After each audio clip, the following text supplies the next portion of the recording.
Hi friends, I hope all of you are enjoying your internship pretty well. It is a wonderful stage in your life where you get to see in reality what has already been taught to you in the theory. But how are you feeling in your internship? One, there is happiness, there is excitement to see on ground about what was taught theoretically to you. Two, are you missing the lecture halls? Are you missing the teachers? Are you missing the tutorials? Are you missing the practical demonstrations which have been a vital part of your journey of 4.5 years? Now you have separate batches which are posted in different departments. Some of the people are going to be having night duties. Some of the people are going to be having heavier clinical rotations, whereas others are going to be having the lighter ones. On top of it, there is nobody who is going to be forcing you to study anything after you have come back from the hospital, which is essentially going to result in a situation that people have a hard time in starting and overcoming the inertia of laziness. We do get tired physically after coming from our clinical rotations, but since there is as such nothing to guide us about what is to be read, there are a lot of people who would be having a considerable delay before they start off with their academics for the PG entrance or the USMLE preparation. The purpose of the current video is to have an idea about identification of this problem and how exactly can we do certain steps to make the situation better for us. Point number 1. When you have a clinical rotation, please understand the fact that there has to be some fixed amount of time which has to be devoted by you towards your academics. Assume a situation where you have a clinical posting from 9 to 4. You get tired, I agree with that. Beyond 4, take rest for at least an hour.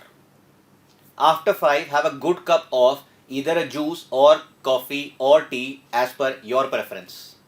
But when it is 5:15 or when it is 5:30, once you have had your evening refreshments, make sure that you utilize that time, you give that particular time to the academics. आप library में जाके, आप reading room में जाके, आप अपने room में बैठ के किताब खोलें और कम से कम डिनर टाइम तक एटलीस्ट 2.5 से 3 घंटे निकालें. Only after you are mentally fatigued. Physically you were fatigued earlier, but that was taken care of by the 1 hour rest that you took in the hostel room.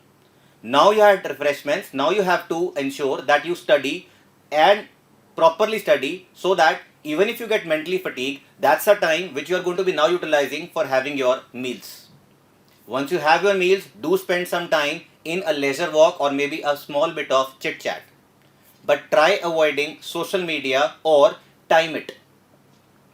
Why this is important? This would always ensure that you kind of become a guide for yourself. So essentially it will boil down to the fact that you are having a proper time management. Now would come a question from your side. How about 24-hour duties? So when you have a 24-hour duty, essentially we would be devoting most of our time in the hospital setup. But the next day when we come, we have to take rest as early as possible. Don't have too much of discussion about how did you spend your 24 hours, what was your experience. Reserve that for a subsequent time. Once you come back, have something for yourself, fill your tummy and take rest. When you get up, utilize this particular day, that means a post-duty time, for the purpose of revision of a topic that you may have read about 10 days back or maybe a month back. Doing these two things will put you in a certain set of situation where your mind gets accustomed that no particular time, no particular hour, no particular minute has to be wasted. What I find is that even after initiation of the internship for first 2 months, 3 months, people are unable to pick up their books. A lot of them have a difficulty in choosing a particular subject. At least if you have a situation wherein you are not having an idea which particular subject to start off from, start with any subject. One way of going about the things is you can always have a combination of subjects. When I say combination, I don't want you to start off with more than 2 subjects at a time. And why do I say that 2 subjects should be chosen is because of a simple scientific fact. Choose a subject which you have a special affinity or liking for. For example, if I love pharmacology, if I love pathology, that would be one subject. Choose also a subject which you have a less liking for. Now, why do I tell you that is because of a simple fact. If I start off with a subject which I really don't like, I would get bored easily and I'm likely to discontinue my studies. On the other hand, if I have an affinity for a particular subject, then I am likely to devote extra time to it.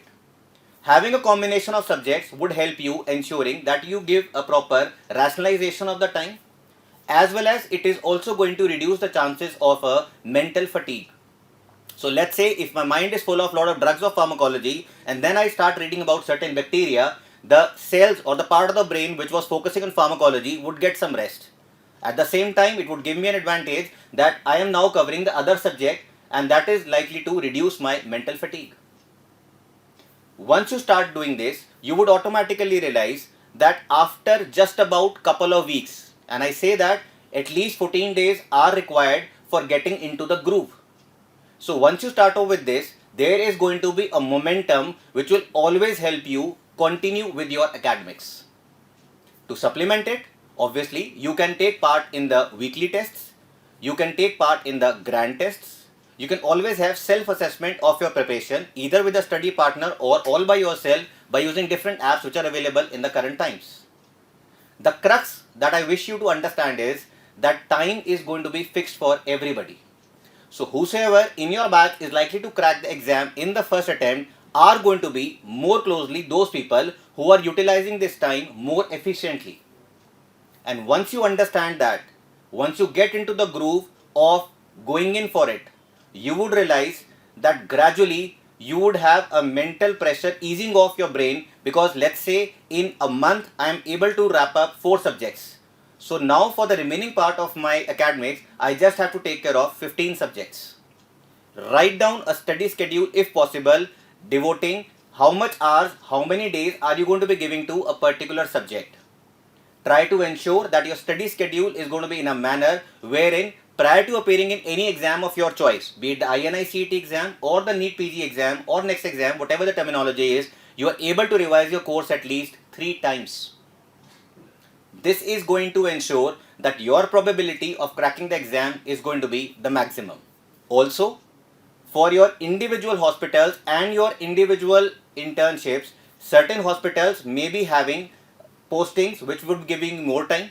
You can always have an interaction with your seniors who have performed well in their first attempt or in their previous attempts, and you can get a guidance from them as well. As always, if there are any queries from your side, we are always going to be there for you. So let us start preparing for the exam. Let us ensure that we are wasting minimal time. Let us spend the least amount of time on social media. Let us not get distracted by so many other things which are happening. We just have to have one focus, and that focus is to get a decent rank which ensures that you get the branch of your choice. My best wishes for your great health and your wonderful result. Take care.